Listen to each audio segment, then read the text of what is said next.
নমস্কার বন্ধুরা, village cooking ব্লগে আপনাদের স্বাগত জানাই। দেখুন, অনেকদিন বৃষ্টির পর আজ একটু রোদ দিয়েছে।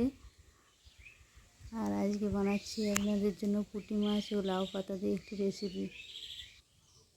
দেখুন বন্ধুরা, আজকে আপনাদের কাছে নিয়ে এসেছি লাউ পাতা দিয়ে পুঁটি মাছের তরকারি একটি রেসিপি। দেখুন, এই জন্য নিয়ে নিয়েছি পুঁটি মাছগুলো আমি ভেজে নিয়েছি অল্প অল্প করে, বেশি করিয়ে ভাজিনি। আর এখানে নিয়েছি লাউ পাতা, আর এখানে দেখুন আলু সরু সরু করে কাটা ও লাউ ডাঁটা। এগুলো কচি লাউ পাতা এবং কচি লাউ ডাঁটা নিতে হবে, বড় হলে খেতে ভালো লাগবে না। আর এখানে নিয়ে নিয়েছি দেখুন লবণ আর ধনে বাটা, জিরে বাটা, আর 1 চামচের মতো ময়দা, আর হলুদ গুঁড়ো, লঙ্কার গুঁড়ো, চিনি, আর কালো জিরে, শুকনো লঙ্কা, আর এখানে তেল। এই রেসিপিটি আপনারা নিরামিষ বানাতে পারেন ও পেঁয়াজ রসুন দিয়েও বানাতে পারেন। আমি নিরামিষ বানিয়ে দেখাচ্ছি। আর বিপত্তারিণী পুজো, তাই দেখুন খুব অল্প মশলা দিয়েই এটি রান্না করা যাবে। এখানে দেখুন জিরে বাটা আর ধনে আর আদা বাটা। দেখুন বন্ধু, এই রেসিপিটি বানানোর জন্য কড়াইটি গরম করতে দিয়েছি। এবার দেখুন কড়াইয়ে তেল দিয়ে দিয়েছি, সরিষার তেল। তেলটি গরম হয়ে আসছে।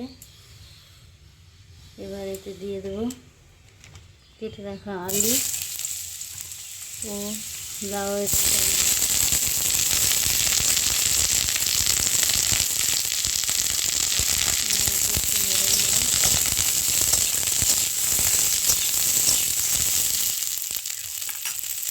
দিয়ে দেবো একটু গরম নিয়ে।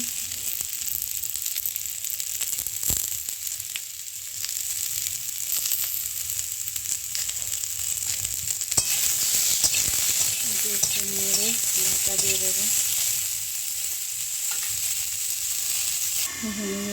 ঢাকা দিয়ে দিয়েছিলাম। এবার ঢাকাটা খুলে মশলাগুলো দিয়ে একটু কষে নেব।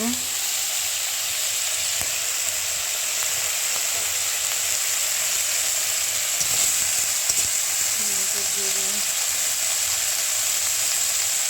জিরে বাটা,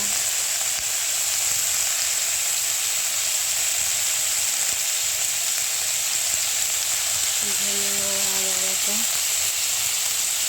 আপনারা চাইলে গুঁড়ো মশলা দিয়ে করতে পারেন, কিন্তু গোটা মশলাতে স্বাদটা একটু আলাদা রকম আসে বলে আমি গোটা মশলা দিয়েছি। আর একটু পরিমাণ দিয়ে দিচ্ছি লঙ্কার গুঁড়ো, একটা কাঁচা লঙ্কা বেটে দিয়েছি বলে তবে কম দিলাম। দিয়েছি হলুদ গুঁড়ো,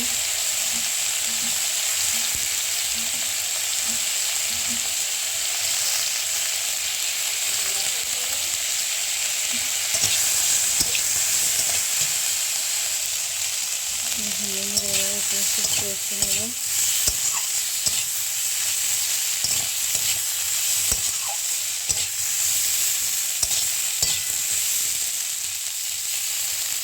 হালকা কষে নিয়ে জল দেবো। একটু ঢাকা দিয়ে দিচ্ছি। দেখুন বন্ধু, এবারে ঢাকাটি খুলে নেব। ঢাকাটি খুলে নিয়েছি। এবার একটু নেড়ে আলু ও ডাঁটাগুলি সিদ্ধ করার জন্য জল দিয়ে দেবো। একটু কষানো হয়ে গেছে।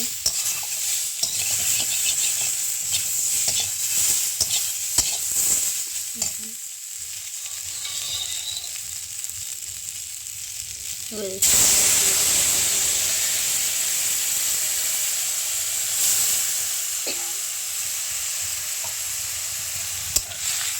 আলু ও ডাঁটাগুলো সিদ্ধ করার জন্য আবার ফিরে আসছি একটু সিদ্ধ হওয়া অবধি। সিদ্ধ হওয়ার পর অপেক্ষা করব। দেখুন বন্ধুরা, এবার ঢাকাটি খুলে নেব।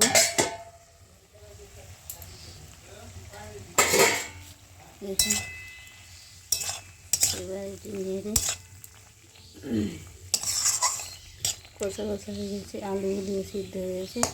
এবার দিয়ে দেবো লাউ শাকগুলো।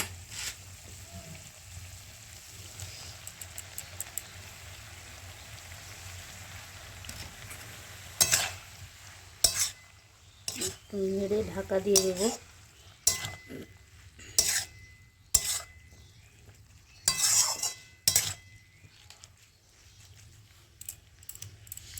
দেখুন বন্ধুরা একটু নেড়ে নিয়েছি, এবার ঢাকা দিয়ে দেবো। দেখুন বন্ধুরা এবার ঢাকাটি খুলে নেব। দেখবো লাউ শাকগুলো একটু নরম হয়ে গেছিল। দেখুন লাউ শাকগুলো নরম হয়ে এসেছে। এবার এতে একটু জল দিয়ে দেবো।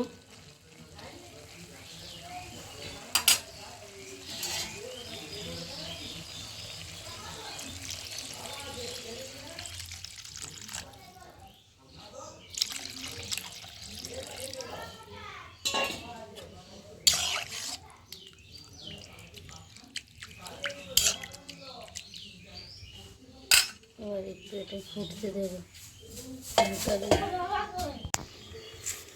দেখুন বন্ধুরা এবার ঢাকাটি খুলে নেব। দেখবো লাউ পাতাগুলো সিদ্ধ হয়ে গেছে কিনা। দেখুন লাউ পাতাগুলো সিদ্ধ হয়ে গেছে। এবার মাছগুলি দিয়ে দেবো, দিয়ে একটু ফুটতে দেবো।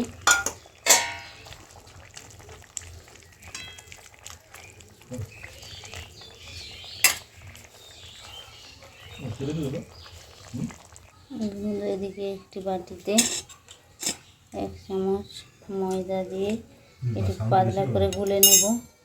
দেখুন বাটি দিয়ে 1 চামচ ময়দা দিয়ে আর একটু জল দিয়ে একটু পাতলা পাতলা করে গুলে নেব। এর উপরে ওই ঝোলটি ঢেলে নেব।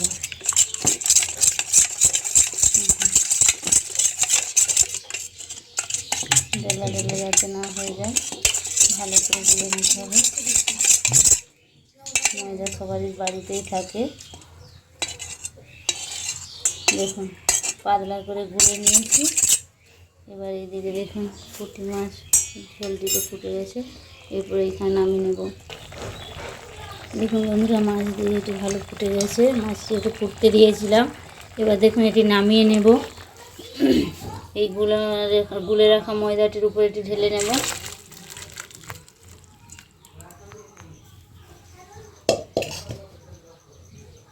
দেখুন বন্ধুরা গুলে রাখা ময়দাটির উপর এটি ঢেলে নিয়েছি। এবার এটি সাঁতলে নেব। এর জন্য দেখুন কড়াইটি গরম করতে দিয়েছি। এরপর কড়াই দিয়ে দেবো সরষের তেল।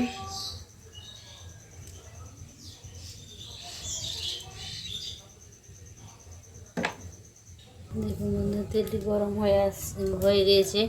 এবার এতে শুকনো লঙ্কা ও কালো জিরে দিয়ে দিয়েছি। দিয়ে একটু নেড়ে নেব। দিয়ে এর উপর দিয়ে দিচ্ছি এই ঝোলটি।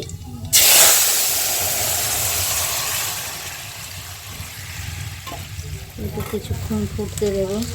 বন্ধুরা এইভাবে আপনারা বাড়িতে বানিয়ে দেখবেন। পুঁটি মাছ দিয়ে লাউ পাতা রেসিপি খেতে দুর্দান্ত লাগে। আর এই রেসিপিটি ভালো লাগলে আপনারা লাইক ও সাবস্ক্রাইব করে দেবেন। পরের ভিডিও পেতে শেয়ার করে দেবেন।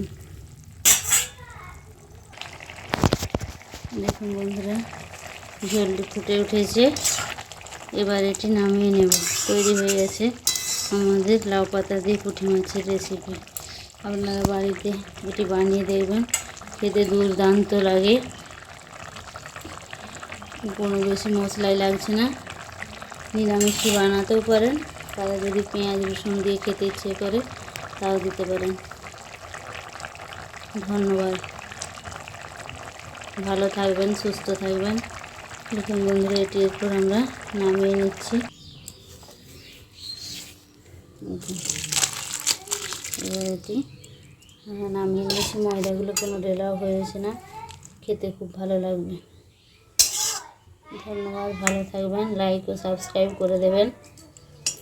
পরের ভিডিও পাওয়ার জন্য শেয়ার করে দেবেন। ভালো থাকবেন, সুস্থ থাকবেন। ধন্যবাদ।